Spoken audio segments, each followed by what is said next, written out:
Good day mga ka-idol! Update tayo sa Double Header Sunday ng inyong PBA na ginanap sa Ninoy Aquino Stadium.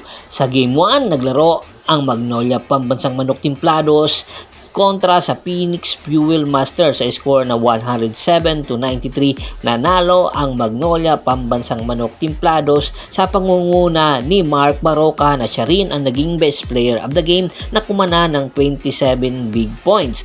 5 player or 4 na player ng Magnolia ang nasa double figure. Si Mark Baroka 27, Sanggalang 23, Halalon 13, Erobio 11, samantala ang Phoenix naman 4 na player din ang nasa double figure. Si RJ Jasol 21, Ken Tapin 17, Perkin 16 at si JB Mocon 11. Ang panalong ito ng Magnolia Pambansang Manok Timplados ay ikalawang panalo o sunod-sunod na panalo ng kanilang kupunan. Samantala, sa second game naman, naglaro ang Barangay Ginebra San Miguel kontra sa Northport Batangpier. Very trailing ang laban sa score na 95-88. Nanalo ang Barangay Ginebra San Miguel at ang naging best player of the game ay ang kanilang rookie na si Rapco na pumana ng almost triple double. Pumana ito ng 25 big points, 10 rebounds at 9 assists. 1 assist na lang para makuha niya ang triple-double. Ito yung pinakamagandang nilaro ni Rapco. Kung hindi si Rapco ang nagandahan or gumanda ang kanyang laro, ay tiyak tatambakan sila ng Northport Batangpier na hanggang sa dulo ay lumaban talaga. 5 players ng Barangay Ginebra ang nasa double figure. Si Christian Stan Hardinger 25 big points. Samantala si Jamie Malonzo 14, Ahanisi 13 at Thompson 10. Samantala ang Northport 4 na player. Pinangunahan ni Arvin Tolentino na merong 19 big points. Joshua Monson 11 big points. Navarro 12 big points at Alin Bulanadi 11 big points. Sa labang ito, sa huling minuto ay nagkaroon ng injury si Jamie Malonzo, dahilan para problema ng malaki si Coach Tim Cone at hopefully daw hindi malala ang nasabing injury dahil gusto sanang idakdak ni Jamie Malonzo ang bola para pang ending sana, pero siya ang nadisgrasya. Opo, si Jamie KFC Malonzo ang nagkaroon ng injury, kaya problemado ngayon ang Barangay Ginebra San Miguel at si Coach Tim Cone kung paanong paraan masusolusyonan ang nasabing problema dahil papalapit na ang elimination or malapit na matapos ang elimination. Kinakailangan ni Coach Tim Cone ang mga natitira niyang laban ay makakuha sila ng panalo para makapasok sa susunod na round.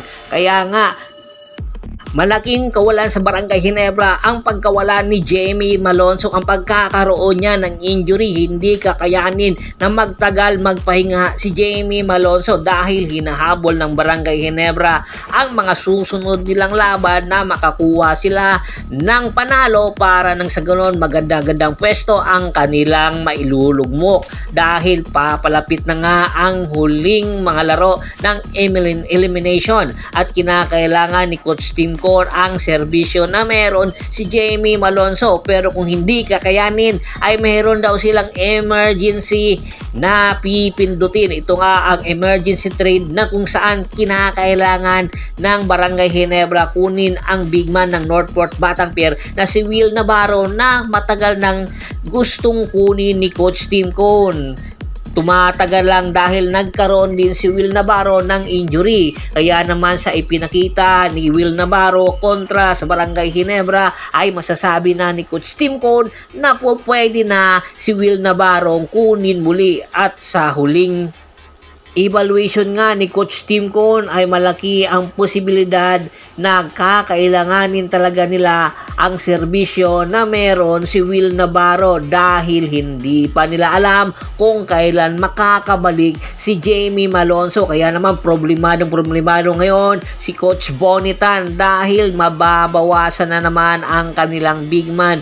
Nagkaroon na nga ng injury si GM Calma, ay kukunin pa si Will Navarro sa kanila na alam naman natin na ang Northport Batang Pier ang number 1 farm team ng Barangay Ginebra San Miguel. Ang tanong na lang dito kung sakaling kunin na nga ng Barangay Ginebra si Jamie Malonzo, rather si Will Navarro, sino ang ibibigay ng Barangay Ginebra para maging kapalit sa Northport Batang Pier? Yan ang atin pakaabangan sa mga susunod na araw na malaking posibilidad na magkakaroon ng emergency trade ang Barangay Ginebra San Miguel. Komento na sa baba ng video at pag-usapan natin yan. Once again, this is Percival Monteron at your service. Don't forget to subscribe my sports channel at don't forget to click the notification bell button para nga maging updated palagi sa kwentuhan. At bago pa natin tapusin ang ating kwentuhan, shoutout muna tayo sa ating mga solid na followers na laging sumusuporta sa atin. Kay Kagawad Katsakino Dukusin ng Hagonoy, Bulacan, Anthony Lucky Alon at sa Lucky Alon family,